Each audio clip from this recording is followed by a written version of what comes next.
Alrighty, ladies and gentlemen, welcome back to the podcast. I'm so excited to welcome back Miss Allison Ferrier. She is my first return guest, but she has actually had 2 episodes on the podcast already because her first episode was so good and really got so much traction that I decided to repost it back in September.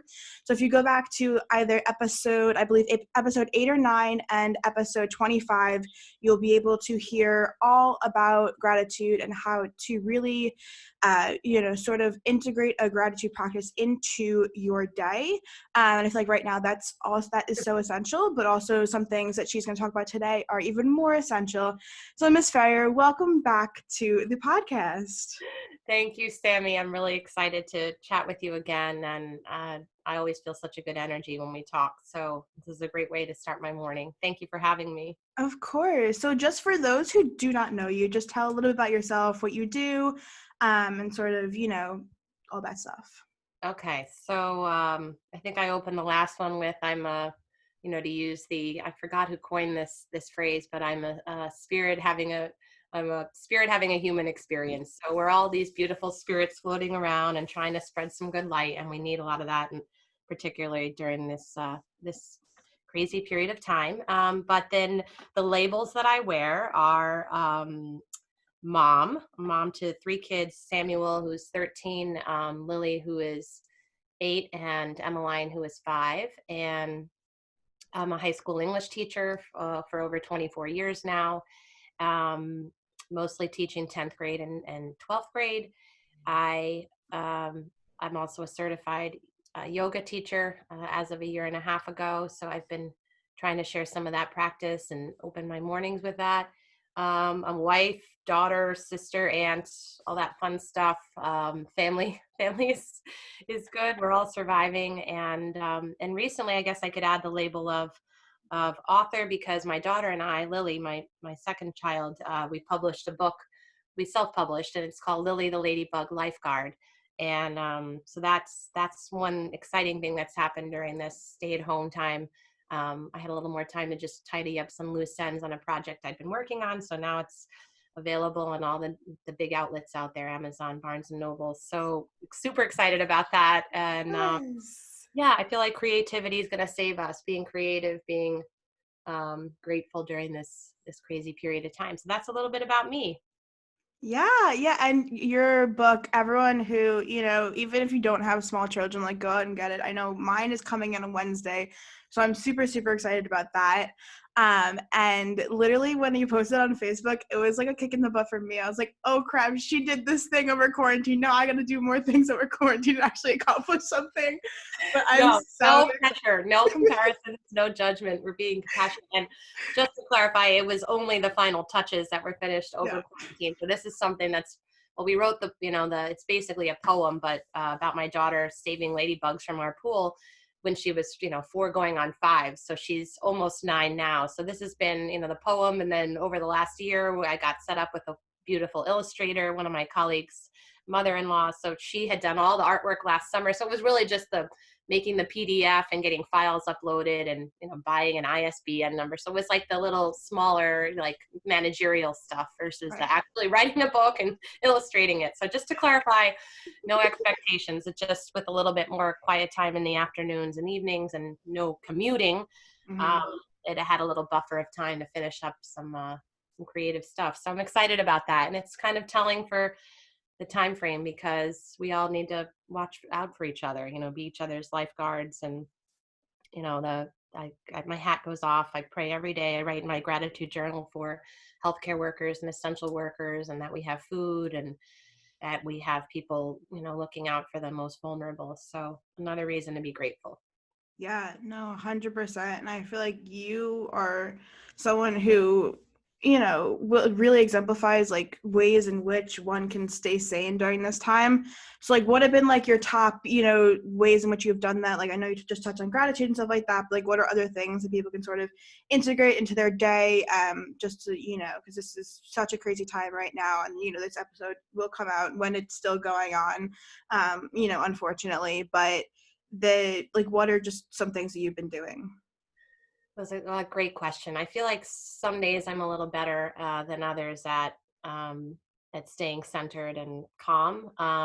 My kids are a great reminder of just being in the moment. And when I'm stressed, I'll go over and, hug them or try to snuggle them. Even my 13-year-old, I'm like, give mom some love, please. And that brings you back to the moment, the embrace of a loved one's arms around you, if you're lucky enough to have that, or a pet in your household.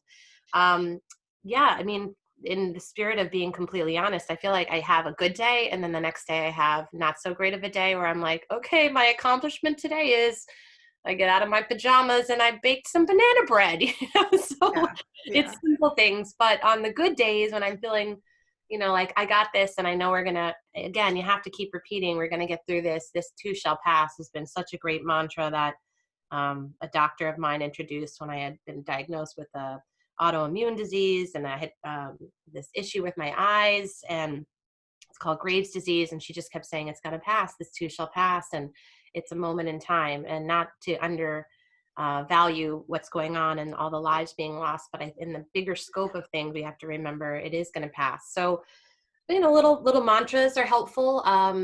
Every day I do get up and do 5 minutes of meditation in the morning and write in a gratitude journal. I read from a book that I, shared with you that just it's a 365 days a week book that gives like little passages of inspiration. And since I'm home and I'm not rushing to commute, I have been trying to work in 15 to 20 minutes of some kind of stretching or exercise in the morning, or yoga. And then even before I settle down on weekdays to help my younger two children with their, their homeschooling off of their Google Classroom, I try to get out for a walk, or sometimes we all go for a walk. So, and again, just around the block. Sometimes I go alone just for some quiet solitude. Sometimes my husband and I go so we can, chat without the kids interrupting. So that's been helpful. And then our normal day kind of looks like a snapshot of Monday to Friday of 8:30 to 9. We're all settling down. We don't have a huge house, so we're all in the dining room, which is our kind of workspace table. And the kids have earphones on while they listen to videos and the Pledge of Allegiance. And I'm helping usually my 5-year-old with her activities for the day, the reading, the math. And then we all try to eat by 12 or 1. And then I'd say almost every 2 days, every other day, we're going out for some kind of exercise, whether that's bike riding in the driveway or trying to find a quiet local hiking spot. We've been doing, my kids now shrug when I say, let's do a hike, but it's one of the only options there are now. So we'll go out and walk for a half hour, find, I don't know, there's some serenity in nature. Nature always brings me back. And then in the end of getting good sleep is huge. I'm still trying to stick to some kind of a routine. Healthy eating, I'm drinking more water, all the things that our beloved Rachel Hollis suggests. Yes. And then just, mindfulness, coming back to, I'm stressed, I need to get up and take a shake break. That's what my kids do in, elementary school. I need to do it too. So that's helping keep me sane. And again, I'm not going to pretend each day is easy. I try not to watch the news. I just take it in by reading a quick news update each morning. And then I'll ask my husband, who tunes in, the nightly news. We're not 24/7 news people. I feel like that just infects me with fear. I want to infect myself more with positivity. So that's how I'm kind of staying sane and somewhat focused on moving past all this too, while being in the moment. Yeah, for sure. And I feel like for me, it's just so funny because like I've always been one to like, get outdoors all the time, and now like everyone else is doing it. And I'm like, oh, okay, here we are now, because like I always hike, and like, being able to live in San Diego for like the past 6 months, like I was able to, go on hikes like after class or like whenever, I really wanted to or needed to. And now that, like I'm here, it's like, okay, everyone's doing this now. Like, like I don't know. I'm glad that people are doing it and realizing now that it's like, it's a way for them to sort of be able to, clear their mind, like bond with their family members, bond with like other people and stuff like that. And really, because like you said, nature is such like, just for me, it's a cleanser, and when I step out there, it's like my whole world just like disappears, and I'm able to sort of like think through things and stuff like that.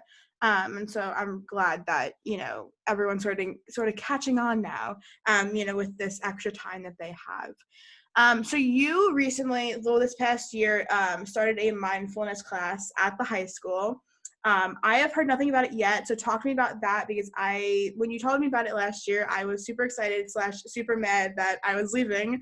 But to chat me a little bit about that and sort of what you do in that class. Yeah, that I wish, again, we're home. We're home. We're not really finishing off the semester in a typical way, but it's so basically again, all the reading I've done, my colleague Liz O'Shea had passed on this book, wonderful book called The Gratitude Diaries. And so and the yoga teaching I've done, it all kind of converging into kids need more social emotional space to learn how to deal with their anxiety and stress, and teenagers are feeling more stressed. So um, basically I had kind of pitched this idea for this new elective called mindfulness. I'm an English teacher, so we wanted to make it focused on English curriculum as well. So it's called Mindfulness Through Literature, Exploring the Masters to Live Your Best Life, Live a Happy Life. And so this was the first debut year of it, and we had initially like 18 kids sign up, and then by the January when it was about to run, it was up to 25. So it's mostly seniors, which I think is like the perfect year for it, because you're kind of, what do I want to do with myself? Going off to college, what classes do I want to take? So it's a lot of it is modeled off of the science of happiness. There's classes out there that are the most popular classes at Columbia, Yale, and Harvard, all around the science of well-being. I did take in the fall a great class through Yale University. You can take it for free online through Coursera, and it's called The Science of Well-Being.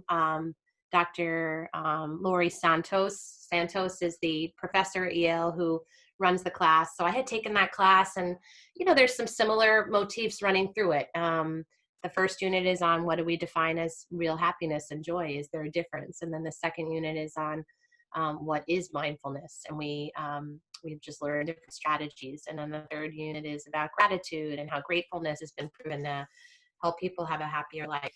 And the other real big bullets are what we think will bring happiness, these like misconceptions about money and fortune and good looks and good body, which in the long term really are not things you say on your deathbed, about what leads to a happier life. And then the bulk of it at the end is how do we fulfill our hopes and goals and dreams, and human connection, making a difference in some way, whether that's with family or a bigger purpose, having some purpose. And we all have that innate need for connection, which I think rings so true now, which is why we're all struggling. I mean, I joke with my coworkers. I'm like, I miss you. I miss other humans. I love my family, but I love other humans too.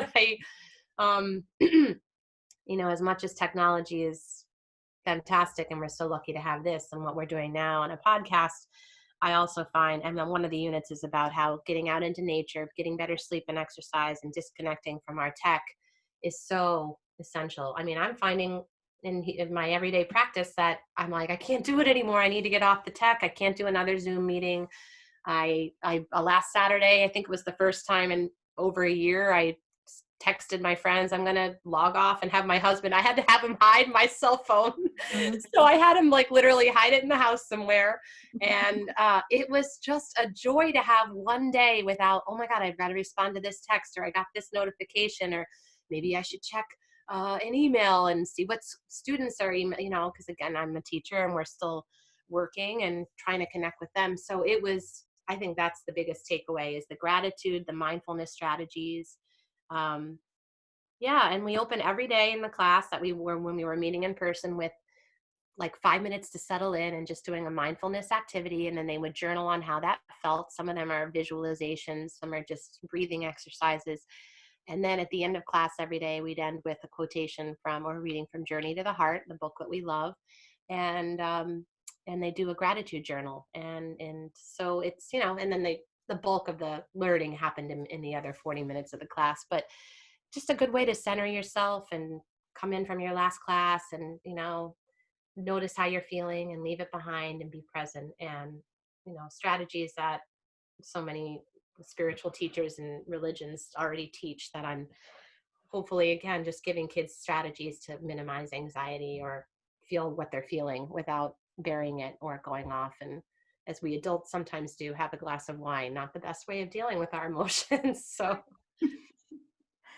I love that so much. Wow, I really am extra jealous now. But you are so right. Like there are three things I don't want to touch on that you said. I think, first with like the unplugging, like you're 100% right. Like it is so beneficial. I know like when I used to sort of observe Shabbat, like more like, when I was more observant, I would do literally nothing on Saturdays. Like Friday night to Saturday night, no phone, no computer, no nothing. All I did was like read and do like my paper homework. That way, I could like get things done, and like catch up for Monday, but like not be as immersed into like all the other stuff. And it was literally like for the year I did it, it was so great. But like going into college, it's so hard because on Saturdays, like I'm going out with people, like I'm meeting people for certain things, so I just have to always like know where everyone is. And like so I've been trying to do it back here, but then again, it's still like I have so many things to get done. But I'm trying to like pull back and be like, no, like you actually don't need to get these things done yet. Like you have Sunday and you have all of Monday morning, because for me, like my classes are flipped because of the time difference. So my 10 o'clock class is now at 1 o'clock. So it's like I have all morning to get things done. I don't have to worry about it all. And then also you were mentioning about, oh crap, what was it? I forgot what it was. Oh my gosh. Gratitude, mindfulness, But technology. Yeah. How do you think teens, to pose a question back at you, like yeah. just like when I order Girl Scout cookies, I'm like, okay, hubby, please just keep one box out and hide the other four. Mhm. What strategies do you use, even if you wanted to cultivate 3 hours away from the phone? Can you just put it down and not, do you have enough willpower to not look at it? Do you shut it off? Do you have someone hide it? What do you do? So for me, like I think for me personally, I don't know. I feel like I've just been trained in it just because when I was like my sophomore year in high school, I literally didn't have like I took away my phone for myself for like 3 months. I was crazy back then, but like that's what I did. And just like just like let go of like the world around me. Um and so I think like from that, like it's easier for me to like sort of let go. But now that I sort of run a lot of things online, I think it's so much harder. But I just try and like, put it on airplane mode and like, try to like turn off all the notifications and like just leave it on the charger, or even like just leave it in like the bottom of my drawer or whatever. And like just find things that can keep me busy to like not think about it. So like if I put it in my drawer, like I'll go downstairs and like I'll read downstairs with my parents or whatever, or I'll play a card game with my sisters or whatever. Like things, I just started to do things that, like will keep me busy. And like sometimes like we'll be going out to like the grocery store or whatever like on Saturdays, so I'll be doing that and I don't really need my phone and stuff like that. And like even like with that, like I know during this time like we're not really going out as much anymore, but like when I do go out to the grocery store, like when I go when we go drop off groceries at my grandparents' house, it's like I keep my phone in the car, that way I don't have it. And then like it's so far away enough distance, like I don't get notifications on my watch either. And so those are ways that I sort of do it. But it is hard, I'm not gonna lie, just because I'm like, oh, like I just posted something, like I want to know like how it did and stuff like that. And so I just try and like like I know at 10 o'clock my phone like just shuts off for itself and like all the notifications go off. That's because I need like time and like actually should go to bed at normal hour, but usually I don't. But I should, so I turn on my phone at that time and just like leave it on the charger for the night, and then that's it. And then in the morning, after an hour after I wake up, the notifications will come back in and stuff like that. So that's sort of how I do it. It takes time and it takes practice, but the Instagram post I put up yesterday was talking about how to break bad habits, and part of it was saying is like you have to have so much discipline, but the discipline is created by sort of the way like why you want to do this, right? So if you don't really if you feel like you're just doing this because someone told you to do it, like then it's not going to work out. But if you're doing it because you want to take time for yourself, away from the world around you, then like it will work out so much better. And like just finding a reason why you want to do it and like remembering that reason is like the key to sort of breaking that bad habit. I love it. I think Oprah and a lot of people call that, what's your intention? And if you Yeah. set an intention down, and my intention is I want to be present, I want to reconnect with my family, I want to be healthy and go outside and get air and walk without my phone or a buzz in my pocket, then that's a great, maybe even writing it down is another way to make a commitment, say a Yeah. pledge to be off the phone for an hour and put a timer on. I love your strategies. I think we all need it. And if you are dealing with, like I have my parents nearby, and I just let them know if I'm going to go off my phone, and we still have a landline, an old school phone. I'm like, call us, or on the, the home phone, or, text or call my sister, even though she's in Chicago. But, yeah, I guess for people who have to stay around for loved ones that they need to take care of, it's harder to Yeah. be off for too long. But even little moments away, I think, is super healthy. We all need it. Yeah, and like even I know, because I know there's a feature on the iPhone where like you can turn off like certain apps. So like even if you say you have all your social media apps off, but like your phone is still on, so in case people call you, like that works too, you know. Yes, So yeah. there are ways to sort of like get around it. And for me, I think my thinking, like someone asked me the other day, they're like, so like what happens if there's an emergency, like on Saturday, like what happened, like like what do you do? I'm like, well, like right now, like if there's an emergency, like other people are going to be contacted because I'm living with my family right now. And B, like there's an emergency, like, like at school, whatever, like people will find me. It's not like I'm, in the woods in the middle of nowhere. Like I'm still in civilization, just like not, I don't have something like on me 24/7. So like people will find me. Usually people know where I am and stuff like that. Good reminders. And so I don't really worry, too much about that. But yeah, so that's but I know next week I have a post coming up about unplugging, so I'm glad we could touch on it today. Good. But I want to talk about, just because I know a lot of people sort of have been struggling with this whole like stay at home situation. I wanted to touch on sort of ways in which people could sort of bring more light into their life. I know we like touched on things a little bit before, but I think this is more in terms of like, I know some people who have been saying to me, like, it's so hard to get out of bed in the morning. Like, why do I need to, like, like, what's the point of, like, going through my day if, like, I'm not going anywhere, I'm not seeing anyone, I'm not really doing anything. So, like, what's your perspective on this? Like, how do you think, sort of people can deal with the fact that, like, it is so worth it to, like, get up in the morning at, like, your normal time and, like, do the things you usually do and, like, keep a routine. That way, when you come out of this, it's, like, you are, a stronger person, a better person. I love that. Yeah, I do think a routine of some. It doesn't have to be some rigid, like, okay, kids, it's shake break time now. It's 8:10. We can't be militaristic about it. But I have been still setting an alarm now. I it's later than normal. I would normally get up by 5:30, 5:45 on a school day, but I'm setting it for 6:45 or 7.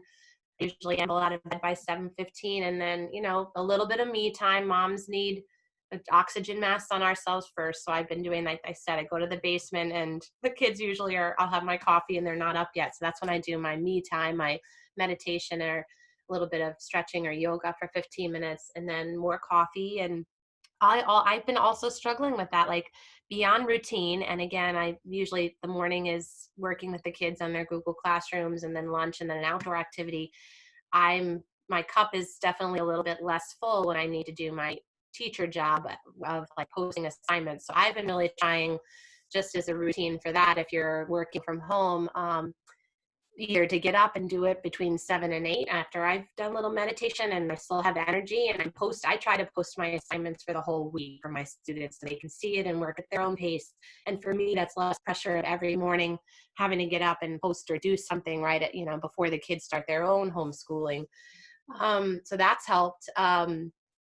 Just entertainment wise, we are a family that used to go to dinner every Friday night or order pizza. And I am somebody who likes a carrot on a stick. I like to have something to look forward to. So that has been different. But what have I done in terms of little things to look forward to at home?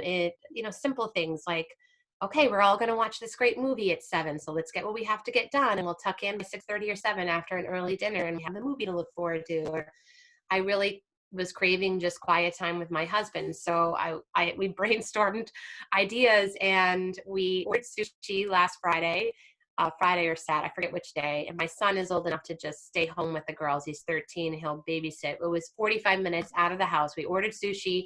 We parked pretty much like, half a mile from our house in our Pilot, and we put the back down like we were tailgating. So the back of the Pilot was flat. I sat in there with like a fake candle, and we brought the Bluetooth and some music, and we ate the sushi like we were tailgating near this pretty stream, away from everybody and also away from the kids. So it was a great way to it's making us have to be creative for little things to look forward to, because we aren't going to our local shops and restaurants. And then the other thing that my friend suggested is, what can we do to help others? And then when you get out of your own head and you're doing something to help someone else, it releases all these good feeling endorphins. So we, we've gotten that stimulus check back. I said, well, what are we going to do with some of this? We're still figuring out as a family, we want to donate some of that money.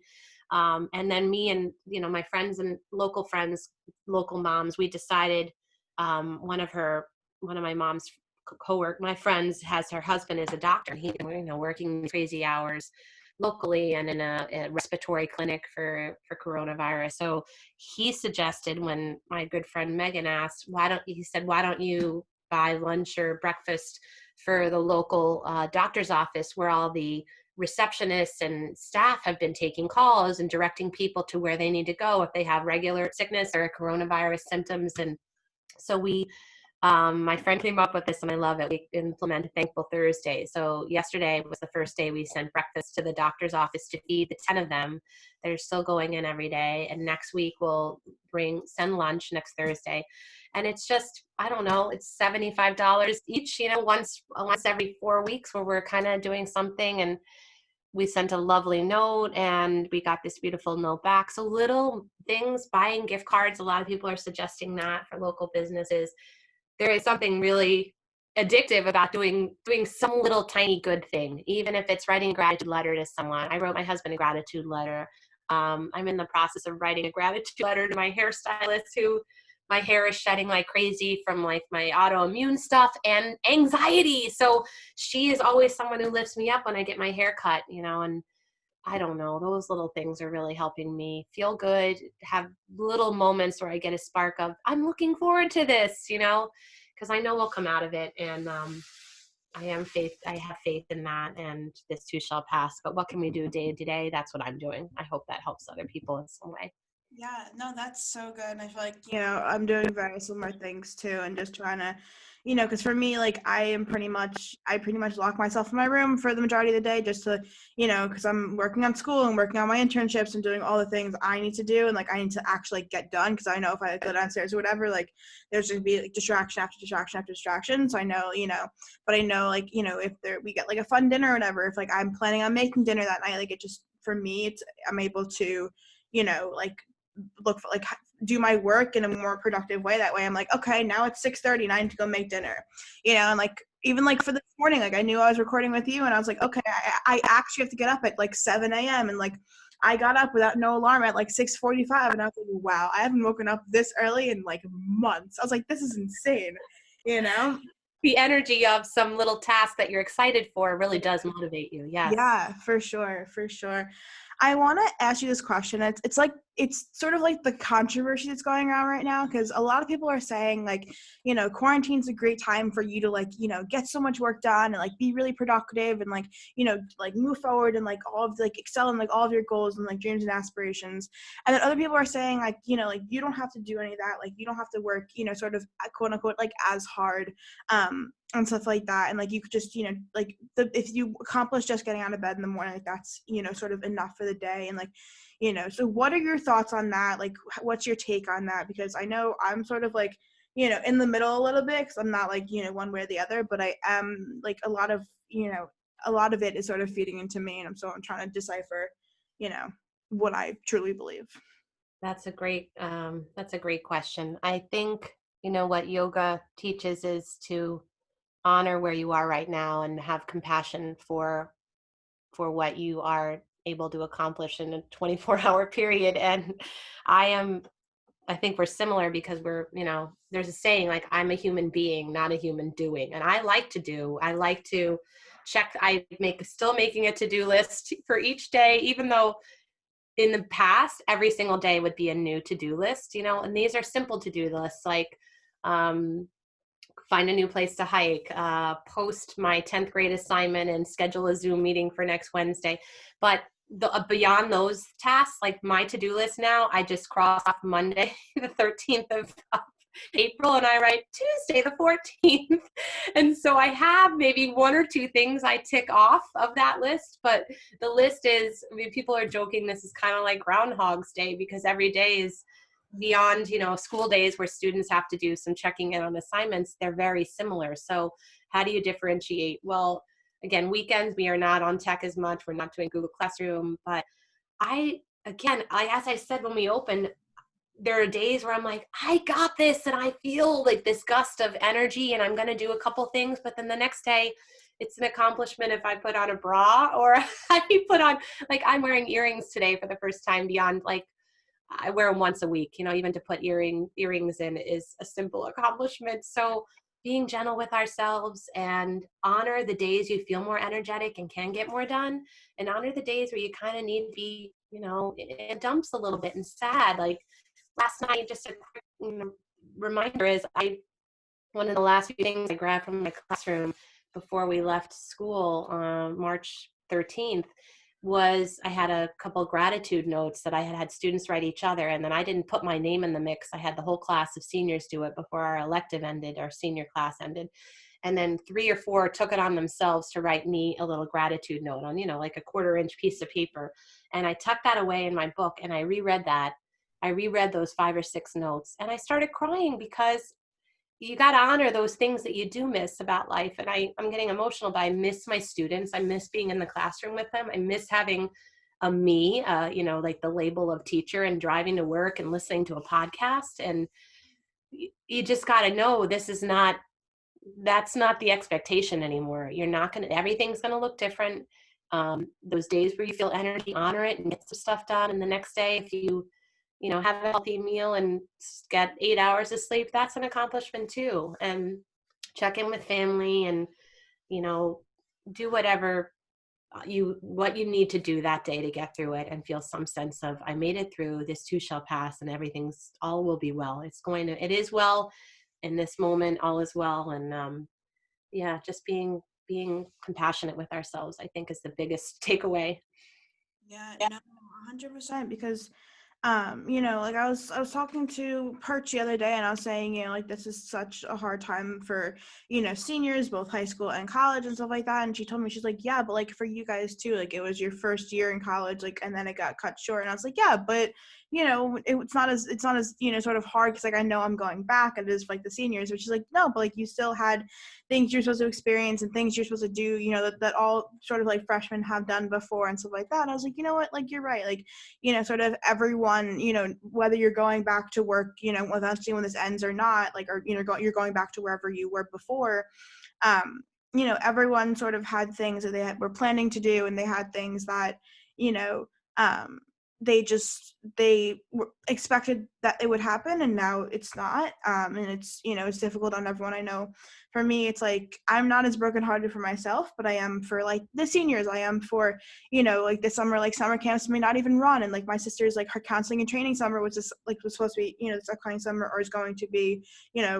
cross my fingers, but and like stuff like that. It's like, if she doesn't have that, like I know how much she looked forward to it for the past 6 years. Like now she may not even have that summer. It's like the summer she, like, the way she wanted it to happen. And like it breaks my heart, because like I had that summer, I had my senior year, like everything that happened, like I finished it out, and it's like I just want to give what I had to them, because like if I experience, like I just let me just hand it off to you, but it's not the case, which is unfortunate.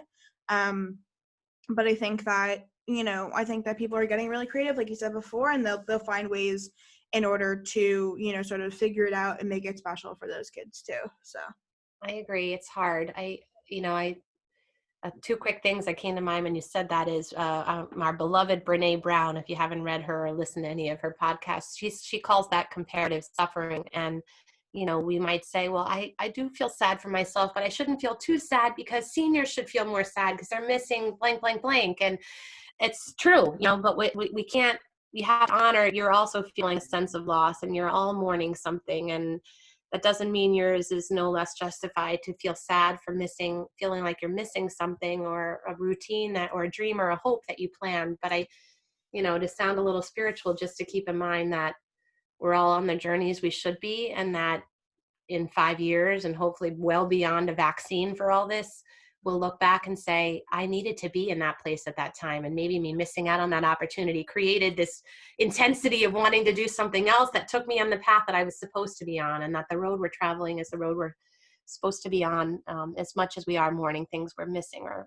losing out on. Or just for seniors too, my friend Jen Lebeck turned me on to this Some Good News on YouTube. John Krasinski, if you like him from The Office, he is hosting a senior prom tonight for all seniors. And if you go on YouTube, he is so adorable and handsome too, and funny.